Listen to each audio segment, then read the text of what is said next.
இந்த தகவல் உங்களுக்கு பிடித்து இருந்தால் சப்ஸ்கிரைப் பண்ணுங்க, லைக் பண்ணுங்க, ஷேர் பண்ணுங்க.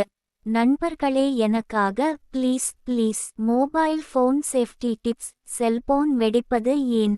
இந்த டிப்ஸை ஃபாலோ செய்தால் எந்த பிரச்சனையும் வராதாம். Mobile phone safety tips.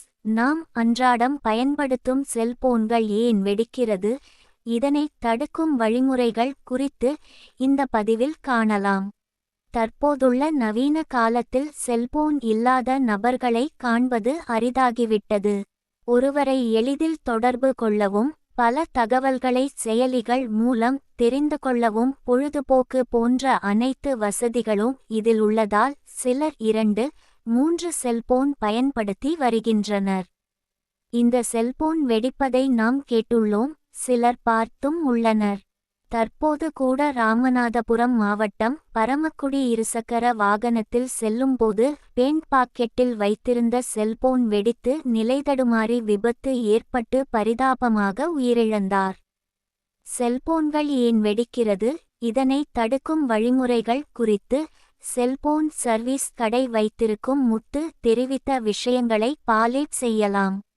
அதிக விலை கொடுத்தும் குறைந்த விலை கொடுத்தும் அனைத்து வசதிகளும் இருக்கும் செல்போன்களை பொதுமக்கள் வாங்குகின்றனர்.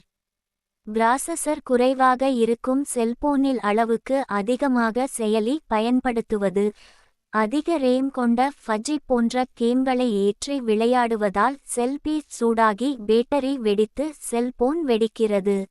மேலும் சார்ஜ் தொடர்ந்து போடுவதால் பேட்டரி சூடாகி செயல்திறன் குறைந்து வெடிக்கும்.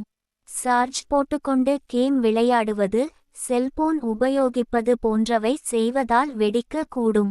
இரவு நேரத்தில் மின்சாரம் அதிகமாக வரும், இதனால் இரவில் சார்ஜ் போடுவதால் அதில் உள்ள இதனை தடுக்கும் வழிமுறைகள் என்னவென்றால், இரவில் சார்ஜ் போடுவதை முற்றிலும் தடுக்க வேண்டும்.